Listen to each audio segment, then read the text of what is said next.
the Munich conference and that agreement. When Hitler sent the note asking for Chamberlain and other people to meet him at Munich, the world was a little wary of the reasoning behind this, but any attempt to prevent war was worth doing. So 4 powers were represented at this conference.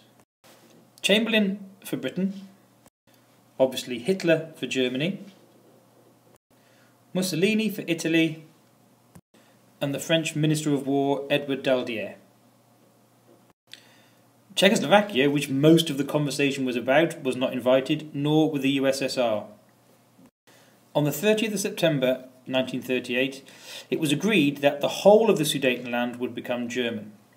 Britain and France, though, turned round and said they would guarantee the rest of Czechoslovakia. In other words, Hitler must not touch the rest of it.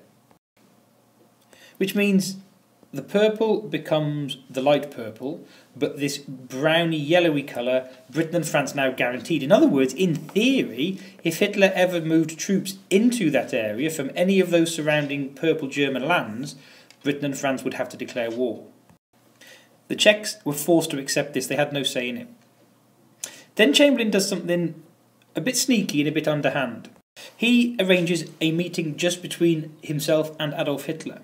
And Britain and France and Germany agreed to a declaration that we would never go to war again, and that they would only look at disagreements between each other through dialogue and conversation, never ever armed conflict.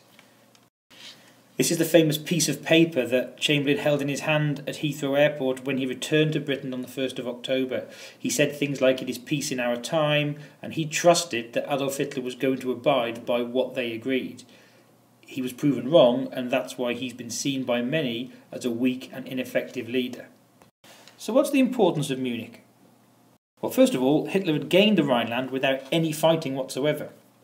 The Czechoslovakian people have been betrayed.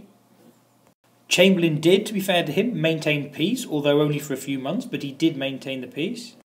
Unfortunately, Czechoslovakia had lost most of its defences now and is much more open to attack. Like when she went into Austria, Germany has now gained the armaments, raw materials of the Sudetenland, which it could then use for any future conflict. Britain realised, if it was honest, that war was coming, so sped up its rearmament programme.